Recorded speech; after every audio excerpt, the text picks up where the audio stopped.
کتونکو الب خان شرپوی ما د پروګرام موضوع مې د ټیک ټاک زما شاته تاسو دا ویډیو ګورئ. عاصم عظمت د پاکستان تحریک انصاف یو تکړه سوشل ورکر دی.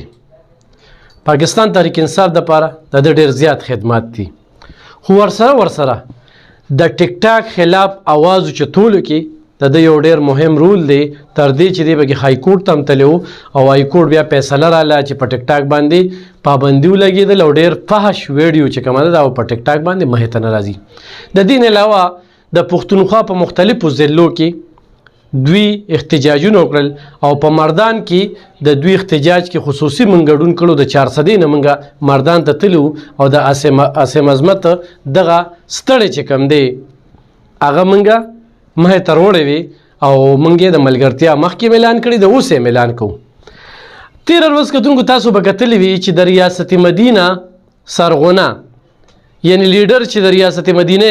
بار په تقاریرو کې ذکر کړی دی، هغه د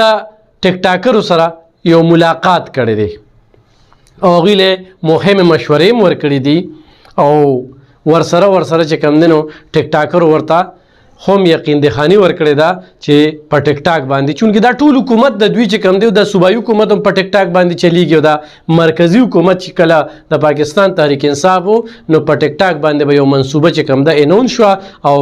دغه نورو ټیک ټاکرانو به ورته وي هله عمران خان صاحب چې کوم دی لنګرخانه کول وکړه او عمران خان صاحب چې کوم دی ډېر ښه تقریر وکړو او نن تقریر کې ډېر د مړه خبرې وې، د پوهې خبرې وې. ماښام چې شکور ته کینو نو د هغه تقریر به خورو او سړی نر دی. دا عاصم عظمت چې اوس هم د پی ټي آی ورکر دی دی لاړه بنیګاله ته چونکې د ټیک ټاک خلاف आवाज پورته کړی دی، ځان سره ملګري هم بوتلل، اول ته شپې مو کړې او په دې یو ویډیو کې دی جاړي. د هغه چیف سټاف چې کوم دی شهباز ګیل هغه سره پکې ملاقات مو شو. د ټیک ټاک باندې چې کومې عیاشیو پیلو شوي دي هغه تاسو کتلی وي. نو د هغه ټیک ټاکرو سره خو د ریاست مدینې دغه داویدار ملاقات کوي، خو د دې خپل ورکر سره چې د ولا په پښتونخوا کې عاصم عظمت ولا پارټي ډېره زیاته چلولې ده او پارټۍ سره ډېر زیات چې کوم دی نو مینه ده او د عمران خان سره مینه ده، دلته کې جاړي او د دې باوجود هم عاصم عظمت دا خبره کوي چې موږ به د عمران خان ورکران یو. زه خو له اول عاصم عظمت ته وایم چې بس دی څه شوي دي هغه شوي دي، نور ځان مو ګناهګاره وه. په خپله درته پته ولګېدله چې د ټیک ټاک خلاف هغه نه دی، د پاشۍ خلاف هغه نه دی، پاشي بندول هغه نه غواړي. په دې حکومت کې چې کله نه کاله په موږ کې په دې صوبه کې د حکومت مسلط دی نو آیسپرو زیات شو، نشې زیاتې شوي، عیاشي او دغه ټیک ټاک او دغه په یوټیوب او په فیسبوک باندې کنزلمار زیات شو. دا دغه تخم دی چې را پیدا شوي د کنزلې زیاتې شوي. څوک کنزلې کوي؟ پروفایل یې وګورئ، بل څوک بلې پارټۍ کس به کنزل نه کوي او چې کنزل کوي نو هغه به د پی ټي آی والا وي. نو په دې ماته ډېر زیات افسوس وشو. ماته عاصم عظمت د دې جړه دا ویډیو مخې ته راغله نو ما چې زه په دې باندې خبرې اترې وکړم چې تا سره خو ملاقات نه کوي ځکه چې ته ټیک ټاک خلاف یې او هغه ټیک ټاکرو سره چې کوم دی هغه ناست دی، ټیک ټاکرو سره یو غټ د الله پای میټینګ کوي او په ټیک ټاک باندې چې کوم دی نو ملک پته کوي، په ټیک ټاک باندې د امریکې د غلامۍ نه دا خلک خلاصوي. حیران کن خبره داره چې په 4 کالو د حکومت کې کله نه لګېدله چې یاره د عمل غلام دی او موږ غلامان یو، خو چې کله د دې کرسۍ نه دیکه شو نو غلامي هم ورته رایاده شو، ازادي هم ورته رایاده شوه. الحمدلله زموږ ملک آزاد دی او موږ په یو آزاد مملکت کې ژوند کوو او زموږ آرمي چې کومه ده هغه دې وخت کې د دې ملک د دفاع د سالمیت او د پرمختګ دپاره خپلې خلې ځلې کوي او موږ د دغه ادارې چې کوم دی نو ملاتړ یو. خو ورسره په دې باندې ضرور باس کوو چې ایک نہیں دو پاکستان، ایک چهره نہیں دو چهره.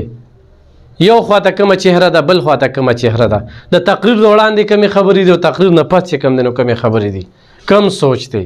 نو دغه عاصم عظمت سره چې د هغه ملګرو سره چې کم زیاتې وشو نو د دې موږ په سختو ټکو کې مذمت کوو او موږ دا وایو چې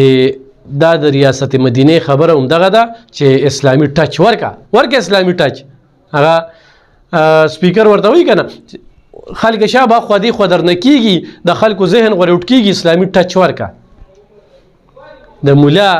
خبرې ته مونږ غوږ نه ږدو علم یې راته چې کوم دی نو بو بلا یې ته جوړه کړې ده پټکي والا راته بو بلا جوړه کړې ده دا کار د چو دا د امریکې کارو دا کار د چو دا د اسرائیل کارو دا کار د چو دا د یهودیانو کارو چې علم د دې معاشرې په وړاندې سپک کا دا د هغوی کارو او اوس هغه لار چې کومه ده هغه دوی نیولې ده نو کتونکو تاسو په خپله سوچ وکړئ فیصله په خپله وکړئ چې یو خواته عاصم عظمت سره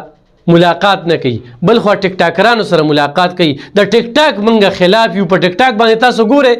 زنانه ځان ته به ډاکټران وي ځان ته به چا ډاکټر لیکلی وي چا به نرس لیکلی وي په ادارو کې اوس هغوی چې کوم دی ډیوټۍ ته دونه توجه نه ورکوي چې څونه ټیک ټاک ته سرکاري خلکاران زه سړي خو ټیک ټاک کوي خو ښځې چې کوم دی په کورونو کې ډېرې دا ابلو چې کوم ځان له سیلفي ویستله صوبایي صدره وه سیلفي نه ویستله ټیک ټاک یې جوړو او هغه چې کوم دی اوبو ته پرېوتله او مړه شوله امبرین دا د ټیک ټاک نتایج دي ډېر خلک پکې د چت نه را پرېوتل ډېر خلک چې کوم دی نو پکې داسې مړه شو ډېر خلک پکې ریل سره وجنګېدل او عیاشي په ټیک ټاک باندې چې کومه خوره ده نو موږ د چیف جسټس نه مطالبه کوو چې ټیک ټاک ته بند کړی شي او په دې د فحاشي او عیاشي بنده کړی شي او موږ د حکومت نه هم دا غوښتنه کوو او عاصم عظمت هم دا وایي چې موږ د سره کلک ولاړ یو خپل مشن به نه پرېږدي خو په خپل لږ سوچ وکړه غلامي مه کوه دا تاله چې کوم عزت په دې بنیګاله کې درکړو تا ورته وم جړل خو د سره میلاو نه شو شپه هم دې ورته وکړله میلاو نه شو د سره نو دا ډېره افسوسناکه د خپل مشن ونیسله تا سره ډېر ځوانان ولاړ دي تا سره ډېر پښتانه ولاړ دي تا سره ډېر شعوري خلک ولاړ دي تا سره مسلمانان ولاړ دي په اسلام مینان ولاړ دي دا خلکه دا زمونږ نه دي کم خلک چې عیاشۍ له پاشۍ له کنځلو له دې له ترجیح ورکوي نو انشاءالله دغه پروګرام به ستاسو خوښ شي وي مخکې سرشر کې ډېره مننه